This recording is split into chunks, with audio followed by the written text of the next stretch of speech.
CUET under graduate programme से link तमाम सामीन को मेरा सलाम आदाब।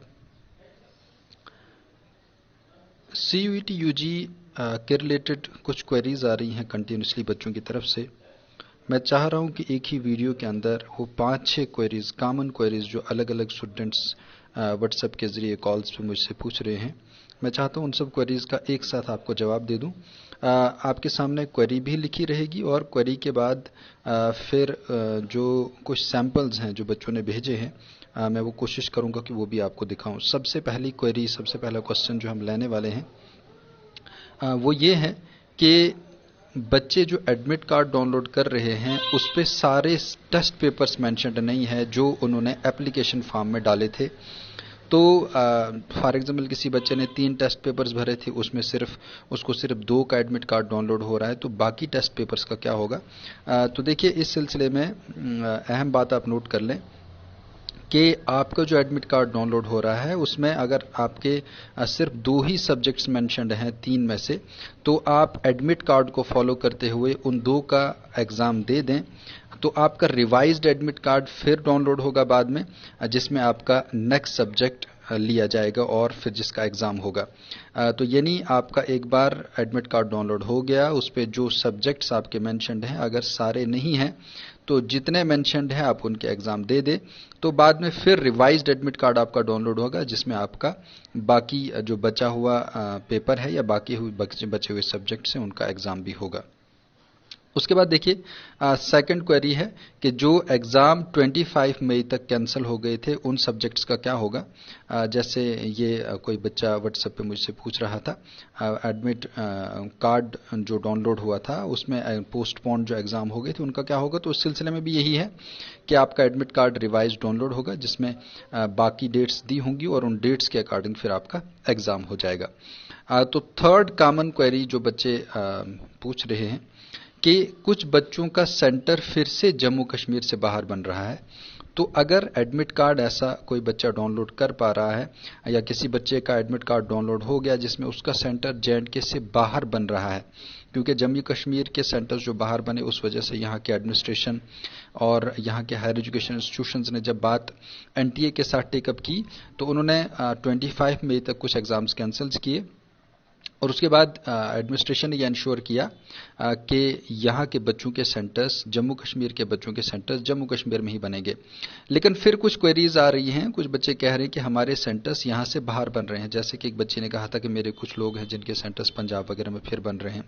तो देखिए, अगर किसी बच्चे का ऐसा एडमिट कार्ड डाउनलोड हो रहा है जिसपे सेंटर यहाँ जम्मू कश्मीर से बाहर पंजाब, हरियाणा या किसी और स्टेट के अंदर बन रहा है, तो उसके लिए पहली चीज ये कि उसने चॉइस अगर यहां से बाहर दी हो तो फिर पॉसिबिलिटी उसका सेंटर बाहर बनने की। अगर चॉइस यहीं की दी है तो उसको चाहिए कि वो अपना एडमिट कार्ड, अपना जो एप्लीकेशन फॉर्म, उसका जो सिटी इंटीमेशन स्लिप और उसके साथ रीजन, ये सारी चीजें मेल कर दे और मेल कर दिए। NTA ने जो हेल्पलाइन नंबर या मेल एड्रेस दिया हो उस पर मेल कर दें और अपना सारा रीजन उनको बता दें, तो वो अकॉर्डिंगली इस चीज को करेक्ट कर देंगे। फिर से मैं बता दूं कि आप मेल लिखें जिस पे आप अपनी प्रॉब्लम लिखें कि ये इशू है, मेरा सेंटर बाहर बन गया, तो फिर वो चीजें भी अटैच करें। आप अपना एडमिट कार्ड अटैच करें, एप्लीकेशन फॉर्म अटैच करें, आप सिटी इंटीमेशन स्लिप अटैच करके उनको वो फॉरवर्ड कर दें। मेल एड्रेस जो उन्होंने दिया हुआ है वेबसाइट पे, तो उस पर आप फॉरवर्ड कर दें तो उसको टेक केयर किया जाएगा। यानी आपका सेंटर कुछ दिनों के अंदर रिवाइज्ड एडमिट कार्ड आ जाएगा और फिर अकॉर्डिंगली आपका सेंटर जम्मू कश्मीर के अंदर बन जाएगा। लेकिन इस पे आपको जल्दी से जल्दी एक्ट करना होगा, क्योंकि एग्जामिनेशन जब तक चल रहे हैं तब तक ये चीज हो सकती है, बाद में फिर नहीं होगी। तो ये बड़ा अहम मैसेज है उन बच्चों के लिए जिनका सेंटर, उन्होंने अगर यहाँ की चॉइस दी और फिर भी सेंटर बाहर बन रहा है तो उनको ये चीज करनी चाहिए। उसके बाद देखिए, चौथी क्वेरी वो ये है कि एट ए टाइम एक एग्जामिनेशन सेंटर पे जो पेपर हो रहा है, क्या सारे बच्चे एक ही सब्जेक्ट में अपियर हो रहे होंगे। तो यस, जो सारे बच्चे वन टाइम एक सेंटर पे एग्जाम दे रहे हैं तो उन सबका एक ही सब्जेक्ट होगा वहां एग्जामिनेशन का, यानी उनका जो टेस्ट पेपर होगा वो एक ही है जिसका एग्जाम हो रहा होगा। उसके बाद देखिए, फिफ्थ और इंपॉर्टेंट क्वेरी जिसके बारे में काफी सारी कॉल्स भी आई कि एक साथ बच्चा कितने सब्जेक्ट्स के अंदर एग्जाम दे सकता है एक सेंटर पे। तो देखिए, जैसे ये आप देख सकते हैं बच्चे ने पूछा हुआ है, तो मैंने कुछ सैंपल रखे हैं, वरना तो काफ़ी सारे बच्चों के मैसेजेस आए हैं। मैंने एक एक सैंपल साथ रखा है ताकि आप देख पाएंगे ये बच्चों का इशू है। तो देखिए, आपका जो एडमिट कार्ड डाउनलोड हो रहा है, एडमिट कार्ड पे अगर मान लें कि आपका एक सब्जेक्ट का पेपर बताया जा रहा है और उस एक सब्जेक्ट का टाइम, पेपर, वो सारी चीजें आपको बताएंगी कि आपका एक सब्जेक्ट का पेपर हो रहा है या दो या तीन सब्जेक्ट्स का। सपोज आपका स्लॉट 1 लिया गया है और आपके जो टेस्ट पेपर्स मेंशन्ड हैं वो 3 हैं, और फिर आपका टाइम 3, साढ़े 3 या 4 घंटे वटेवर जो भी है, 3 घंटे फॉर एग्जांपल आपका मेंशन किया गया है। तो इसका मतलब यह है कि आप वन टाइम एग्जाम सेंटर के अंदर जाएंगे और आप 3 टेस्ट पेपर्स दे के वहां से निकलेंगे।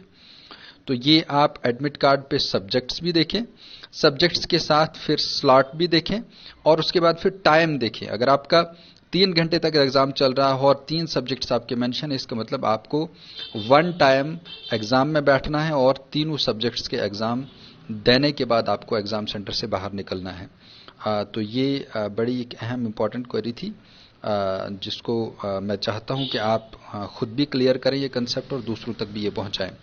उसके बाद देखिए, कुछ बच्चों का एडमिट कार्ड डाउनलोड नहीं हो रहा है और बार बार मैसेज कर रहे हैं कि सर हम क्या करें, हमारा एडमिट कार्ड डाउनलोड नहीं हो रहा है। जैसे देखिए, जब वो एडमिट कार्ड डाउनलोड करने की कोशिश करते हैं तो उनका इस तरह का पेज दिखता है, city intimation to be intimated later, please read latest public notice sir, contact ND for more details, whatever, कुछ भी। तो देखिए, जिन बच्चों का एडमिट कार्ड डाउनलोड नहीं हो रहा है वो अभी वेट कर लें, वो कोशिश करें, जो ही नई नोटिफिकेशन आती है तो उसके बाद ट्राई करें एडमिट कार्ड डाउनलोड करने की। नहीं होता है तो वो वेट ही कर सकते हैं, इसके अलावा कुछ नहीं कर सकते। कुछ बच्चों की कॉल्स आई थी कि वो एडवांस में जम्मू निकल गए हैं, अभी अभी उनका एडमिट कार्ड डाउनलोड नहीं हुआ, तो ऐसा ना करें। एडमिट कार्ड जब तक आपका डाउनलोड ना हो तब तक आप एक्शन ना करें। वो इसलिए कि सिटी इंटीमेशन स्लिप से आपको डेट और सिटी सेंटर तो पता चल जाता है, लेकिन एग्जाम का क्लियर नहीं होता जब आपका एडमिट कार्ड डाउनलोड होगा। एडमिट कार्ड के बाद एक आध दिन होता है बीच में एग्जाम से पहले, तो इसलिए एडमिट कार्ड डाउनलोड होता है।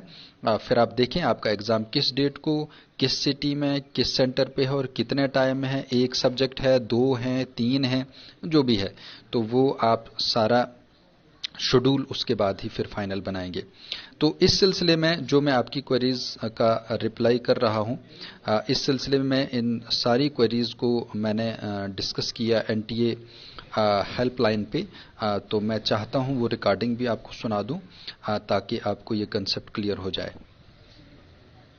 Good morning. Good morning, welcome to NT. NT बताइए सर। मैम, कुछ क्वेरीज थी हमारी। पहली ये कि जो एडमिट कार्ड बच्चों के डाउनलोड हो रहे हैं, उस पे उनके सारे टेस्ट पेपर्स मेंशन नहीं हैं, सिर्फ कुछ टेस्ट पेपर्स मेंशन हैं, तो क्या? तो जो मेंशन नहीं है टेस्ट पेपर, वो बाद में अपडेट किए जाएंगे सर, उनका एग्जाम बाद किसी और डेट में होगा। Okay sir. यानी उनका नया वो एडमिट कार्ड डाउनलोड होगा? सर नया नहीं, उसी एडमिट कार्ड में अपडेट कर दिया जाएगा, पर बाद किसी और डेट में एग्जाम होगा, आने वाली आगे की डेट। यानी उनको दोबारा से वो एडमिट कार्ड बाद में डाउनलोड करना होगा जिसपे अपडेटेड वो होगा? बिल्कुल बिल्कुल सर। अच्छा, जो कैंसल्ड है, जो कैंसल्ड एग्जाम है 25 तक, उनमें भी यही होगा? हाँ, उनका भी रिशेड्यूल होगा ना, तो वेट करेंगे सर आप। अच्छा मैम, एक एडमिट कार्ड मेरे सामने आया जिसमें टाइमिंग तो दी है एग्जाम की, लेकिन वहाँ स्लॉट 1 लिखा है और सब्जेक्ट मेंशन नहीं है उसके टेस्ट पेपर्स में, किस टेस्ट का वो कौन सा पेपर होगा? हाँ, वो अभी मेंशन नहीं है, आप वेट करेंगे सर, जल्दी अपडेट कर दिया है, क्योंकि हाँ एक सब्जेक्ट एक बारी में नहीं हो रहा है।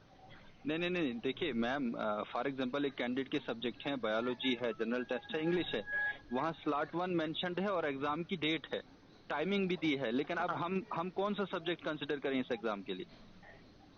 तो सर जो सब्जेक्ट शो हो रहा है वही सब्जेक्ट कंसीडर करेंगे। अब उसके टेस्ट पेपर्स में 3 सब्जेक्ट हैं, ठीक? अभी एडमिट कार्ड में जो शो हो रहा है, एडमिट कार्ड में 3 सब्जेक्ट दिए हैं, एग्जाम की टाइमिंग दी है, सारा कुछ दिया है, लेकिन ये नहीं मेंशन है कि किस सब्जेक्ट का एग्जाम है वहाँ।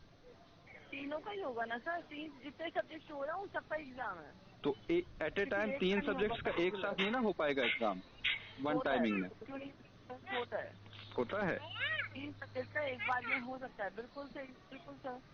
जो शो हो रहा है उनका एग्जाम होगा सर, उसी टाइमिंग पे होगा, उसी डेट में होगा। Okay sir. हाँ, अच्छा मैम, एक और क्वेरी है। कुछ बच्चे ये कह रहे हैं कि हमारे सेंटर्स जम्मू कश्मीर से फिर बाहर बन रहे हैं, क्या ऐसा है किसी एडमिट कार्ड में जम्मू कश्मीर के बच्चे का सेंटर जम्मू कश्मीर से बाहर बन रहा है? चॉइस हो सकता है सर, इसलिए बन रहे होंगे कि उन्होंने चूज करा होगा बाहर की सिटी, तो दैट्स व्हाई आ सकता है। नहीं, चूज नहीं किया है उन्होंने चूज यही किया है जम्मू कश्मीर। तो उनसे बोलेंगे मेल कर देंगे हमें अपने डॉक्यूमेंट्स के साथ, एडमिट कार्ड, सिटी अलॉटमेंट और कंफर्मेशन पेज के साथ अपना रीजन लिख के मेल कर सकते हैं हमें। तो आप फिर अकॉर्डिंगली चेंज कर देंगे? हाँ, अगर ऐसा हुआ है कि आउट ऑफ चॉइस है तो हम जो भी पॉसिबिलिटीज होंगी वो जरूर करेंगे। एक लास्ट क्वेरी है मैम, ये जब एग्जाम होता है तो एक टाइम पे एक ही सब्जेक्ट का एग्जाम एक सेंटर पे होता है या अलग अलग? यानी जो कैंडिडेट्स बैठे हैं वन टाइम पे तो उनका एक ही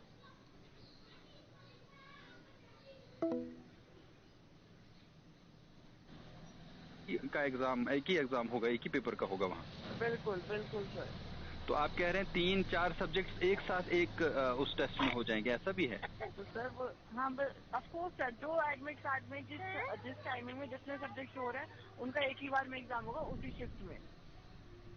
नहीं, एक शिफ्ट में तो एक एग्जाम होगा ना सर। आपको एडमिट कार्ड में जैसे 29 तारीख में 3 सब्जेक्ट हो रहे हैं। हाँ। और 3 से 3:30 से 6:30 का टाइम है, ठीक। वो जितने भी सब्जेक्ट हो रहे हैं उसका एग्जाम होगा।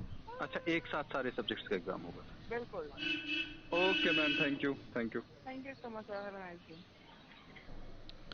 आई होप आपके कंसेप्ट्स क्लियर हो गए होंगे। मैं चाहता हूं कि आप खुद भी और दूसरों तक भी ये मैसेज पहुंचा दें ताकि बच्चों को जो प्रॉब्लम आ रही है वो सॉल्व हो जाए और बच्चे परेशान ना हों और आराम से अपने एग्ज़ाम दें और इस CUET UG 23 को क्वालिफाई करें। Thank you.